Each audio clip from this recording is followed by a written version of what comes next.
The office was supposed to be empty, but as Charlotte Sinclair stepped into the dimly lit kitchen, the smell of fresh food stopped her cold. A man stood at the stove. Calm. Focused. Like he belonged there. "Why are you here?" she demanded. He turned James Carter. "Just a night janitor?" Or so she thought. He met her eyes, unshaken. "Because your people are breaking," he said quietly. Charlotte frowned. "This isn't your job." James didn't argue. He just plated the food, and everything she believed about running her company began to unravel. Charlotte Sinclair had not arrived at the top of Meridian Technologies by accident. She had built her reputation over 14 years with a philosophy that many admired from a distance and feared up close. Deliver results, remove what does not perform, and never confuse sentiment with strategy. At 39, she ran a company of nearly 400 employees, held 3 board seats, and had been profiled in every publication that mattered. None of those profiles had ever used the word warm. Meridian was in the middle of the most consequential quarter of its existence. A contract worth $240 million, a logistics automation deal with one of the country's largest freight networks, was weeks away from either signature or collapse.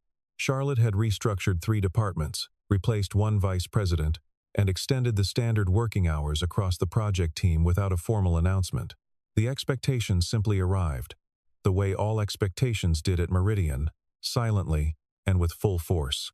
The company had always run at high pressure, but in the weeks leading up to the contract deadline, that pressure had crossed into something different. Desks were rarely empty before 10 at night. The building's air recycling system hummed constantly, circulating the same stale warmth through floors full of people who had stopped asking when they could leave. Coffee machines ran dry by noon.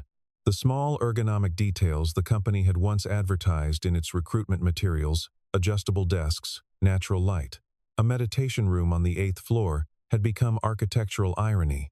James Carter arrived each evening at 6 and finished his rounds by midnight. He mopped floors, restocked supply rooms, emptied bins, and said very little to anyone. The staff on the floors he covered knew him by the soft sound of his cartwheels and the fact that the hand soap dispensers were always full by morning. He was 37 years old, and he had once been something else entirely, though no one in the building knew that yet.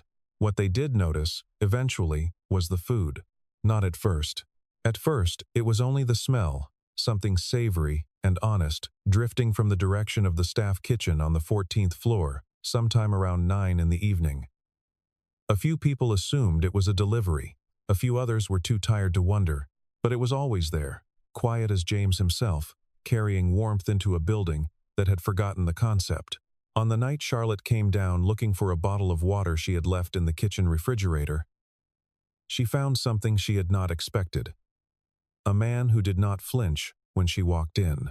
The kitchen held the scent of roasted garlic and something herb thyme, maybe rosemary, and it struck her as almost aggressively domestic in a space designed purely for function. James Carter stood at the wide commercial range that the building's original designers had installed for catered events, and that had since been used for nothing more ambitious than reheating soup. He had a pan going on 2 burners. There were vegetables on the cutting board. There was a small stack of containers on the counter beside him, each sealed and labeled. Charlotte stepped inside. Her presence usually rearranged the atmosphere of any room she entered. James did not appear to receive the memo. "This is a restricted-use kitchen," she said. "After hours, personal cooking is not permitted under the facility guidelines." He reduced the heat on one of the burners before he responded. "I know. Then you're aware you're in violation." "I'm aware." She looked at the containers. "Who is that for?" He glanced toward the hallway. "The team on 16. They've been here since 7 this morning. Most of them skipped lunch." He paused. "And dinner." Charlotte looked at the containers again. "There were 11 of them. That's not your job," she said. He considered her for a moment, not with defiance, with something closer to patience. "Maybe not," he said. "But someone's got to do it." She left without another word. But the smell followed her back to her office, and the 11 containers stayed in her mind longer than she would have liked. Charlotte did not lose sleep over much. She had trained herself out of the habit years ago, around the time she learned that most problems that felt urgent at midnight looked manageable by 6 in the morning. But the conversation in the kitchen sat differently. It was not the violation of policy that bothered her that was straightforward, and she knew exactly how to handle it. It was the way he had said it. Someone's got to do it. Not as a rebuke, not as a challenge, simply as a statement of fact, delivered the way someone states that the weather is cold or the road is long.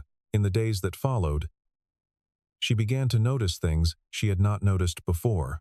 The team on the 16th floor, the core engineering group running point on the freight contract, was functioning at a steadier pace than the other divisions. Not dramatically, subtly, fewer errors in the daily status reports, less latency in the overnight communications. One of their senior developers, a woman named Priya, who had looked genuinely hollowed out 3 weeks ago, was now arriving each morning with something resembling composure. Charlotte had noticed Priya's deterioration and filed it under an acceptable casualty of the project cycle. Now she found herself noting the reversal with equal attention and less certainty about what it meant. Charlotte mentioned none of this to anyone. She filed it away. Then one of her operations managers, a precise and humorless man named Douglas, submitted a formal grievance. Someone was using the 14th floor kitchen for unauthorized food preparation. The activity was a potential liability issue, unsanctioned use of commercial equipment, possible allergen exposure for staff. Douglas wanted the matter escalated and the responsible party identified. Charlotte read the grievance twice. She told Douglas she would look into it. Then she pulled the building access logs for the past 3 weeks. James Carter, 14th floor, 47 minutes, on average, beginning at 8:45 each evening. She authorized the investigation Douglas had requested. It was the only rational response. What she did not tell Douglas or anyone was that she had also started reviewing which teams were meeting their project benchmarks, and that the numbers from 16 kept coming back clean. James was called to the Human Resources office on a Wednesday afternoon. The HR director, a careful woman named Sandra, walked him through the policy violations methodically. Unauthorized use of company facilities, potential food safety liability. The investigation had been formally opened. He listened to all of it. He did not interrupt. When Sandra finished, he sat quietly for a moment, then nodded. "If it's a problem," he said, "I'll stop." Sandra had expected more, a defense perhaps, or at minimum, an explanation. She had conducted hundreds of these conversations, and most of them involved at least some self-justification. James offered none. He simply sat there, composed and utterly without grievance, and waited for whatever came next. What came next, Sandra had not anticipated. Marcus Webb, a senior developer from the 16th floor, who had not been scheduled anywhere near the HR department that afternoon, appeared in the doorway. He had clearly come directly from his desk. His badge was still clipped to his jacket, his laptop bag still over one shoulder. He looked at Sandra and then at James and said, clearly and without preamble, that he needed to speak on behalf of his team. For the next 8 minutes, Marcus described what the past 3 weeks had actually looked like for the people on 16. The 22-hour stretch 3 weeks back, when a critical data pipeline had failed and the team had stayed through the night to rebuild it. The afternoon that 2 team members had gone without eating because there was no time to leave the building and no one had thought to order anything in. The evening James had appeared with those containers quiet, unannounced, and left them in the hallway outside the conference room without making anything of it. "We finished the rebuild," Marcus said. "We hit the checkpoint on time. I don't know how much of that is him, but I know it's not nothing." Sandra said she would note his statement in the file. James thanked Marcus and did not make eye contact with him, as though receiving credit made him uncomfortable. Charlotte heard all of it from Sandra's written summary that evening. She read it once, then set it on her desk and looked out the window for a while. The crisis, when it came, announced itself the way crises always did, not with a single catastrophic event, but with a slow accumulation of smaller failures that suddenly reached a threshold no one had prepared for. The project team on 16 had been operating at maximum output for 61 days. The freight contract required a functioning prototype of the automated routing system one capable of processing 400,000 shipment decisions per day, with an error rate below 0.3%. They were close. They had been close for 2 weeks. But close, at this scale, was its own particular form of torture. On a Tuesday night, a data architecture error that had been sitting dormant inside the system for 3 weeks surfaced during a stress test. It was not catastrophic in itself, but fixing it meant unwinding roughly 40 hours of work. The team lead, a methodical man named Kevin, sent Charlotte the incident report at 11:15. She was still in the building. She escalated immediately. She brought in 2 additional developers from the data infrastructure team. She extended the sprint deadline internally and told the board the prototype would be ready by the end of the following week. She sent a company-wide message that night, with language about collective effort and the importance of the contract. The message was precise, confident, and utterly devoid of acknowledgement that the people reading it had not been home before midnight in 3 weeks. Then she increased the pressure. She added 2 mandatory status meetings per day. She moved the project management software to live update mode so she could monitor progress in real time. She sent individual messages to team leads asking for hourly check-ins on the error fix. She was present, visible, and relentless. All the things she had always believed a leader needed to be in a crisis. What she had not accounted for was that a system pushed past its limits does not respond to more pressure by performing better. It responds by failing in new and compounding ways. By Thursday afternoon, the team on 16 was making more mistakes, not fewer. A junior developer named Alicia, 26 years old, one of the strongest coders on the team, made a syntax error in a routing function that took 4 hours to trace and another 2 to correct. She had been awake for over 30 hours. When Kevin asked her if she needed a break, she said no, she was fine, and then made the same error again. At 4:17 on Thursday afternoon, Alicia stood up from her workstation, walked to the corridor, and sat down against the wall with her hands in her lap. She did not cry. She simply stopped moving, in the way that a machine stops when its core temperature exceeds its operational range. Charlotte received the report from Kevin 6 minutes later. She stood in her office for a long time after she read it. Then she sat down, and for the first time in a very long while, she did not know what the correct next move was. James had not stopped. He had received the formal warning from HR on Wednesday and accepted its terms without argument. He understood that using company facilities for unauthorized food preparation was a violation, and he told Sandra he would not do it again. He meant it.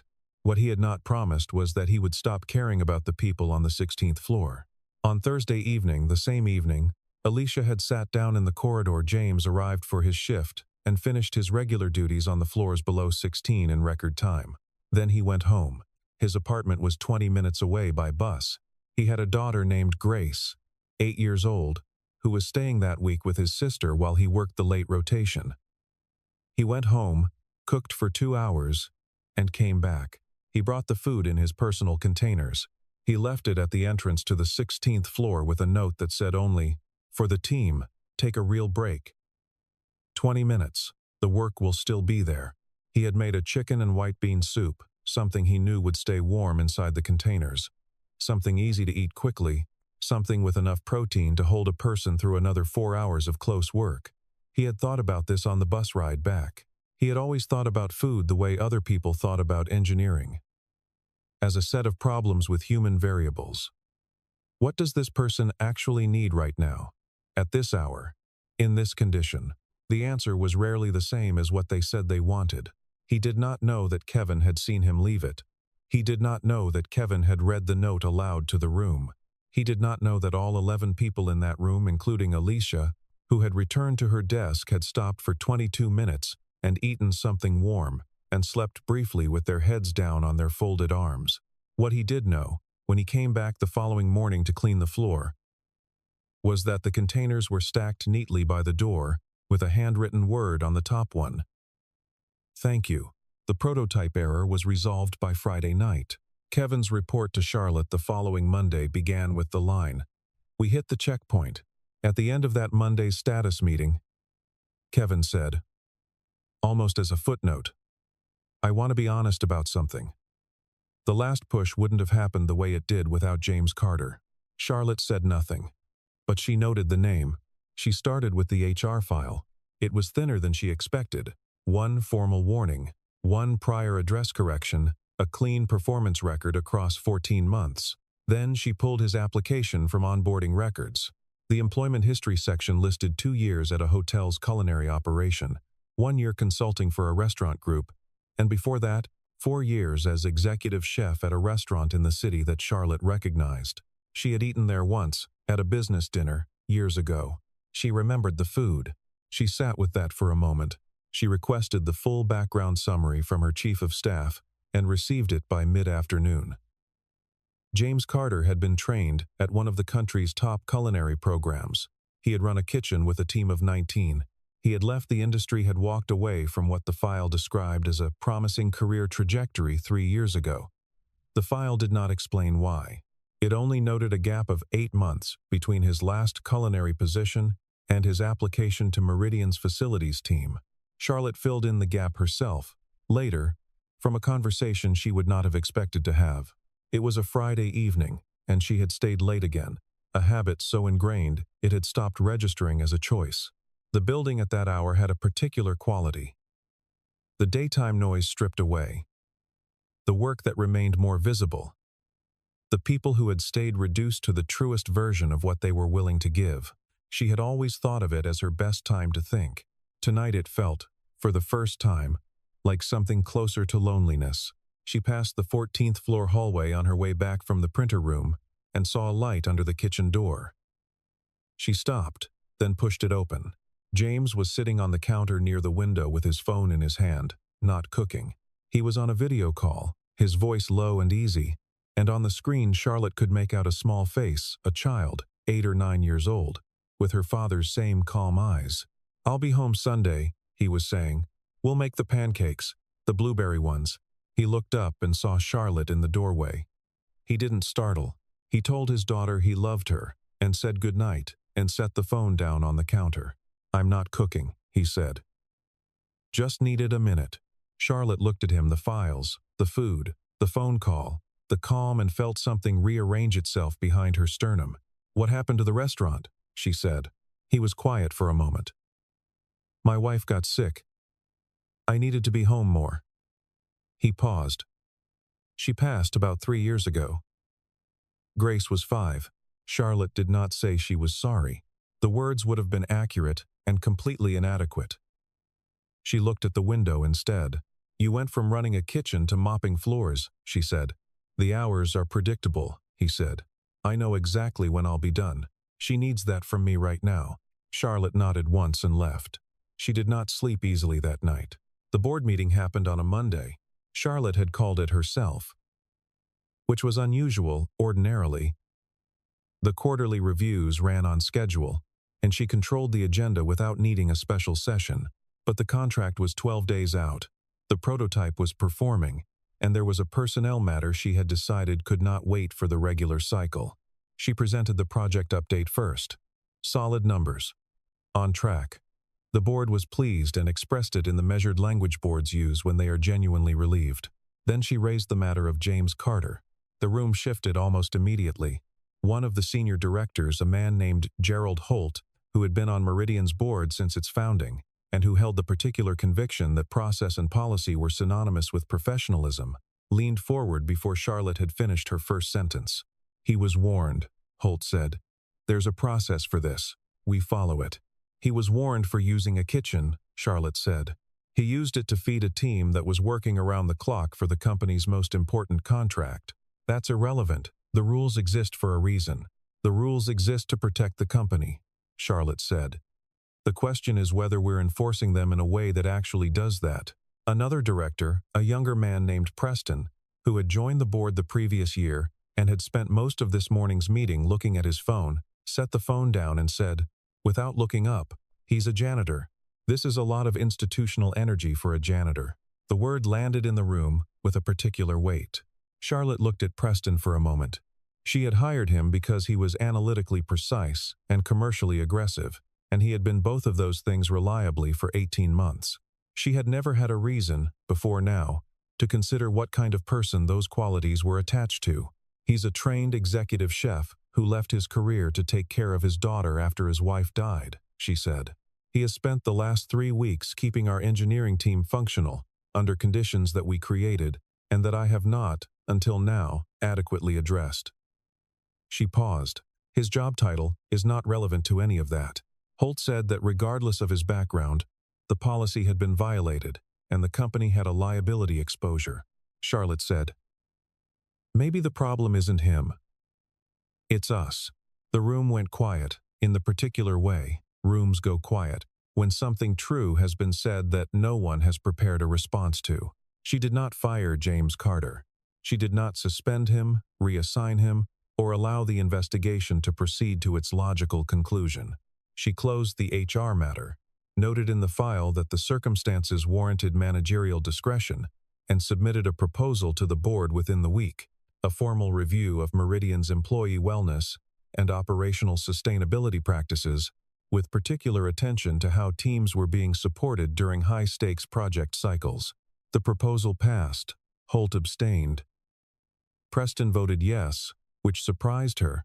Within 2 weeks, the company had implemented mandatory rest periods during high-intensity sprints, a catered meal program for teams working past 8 in the evening, and a pilot wellness role, a position focused on team health and morale monitoring during project cycles, with a formal job description to be finalized in the coming month. The engineering team on 16 hit every benchmark in the final stretch. The prototype logged an error rate of 0.21% across 72 hours of live testing.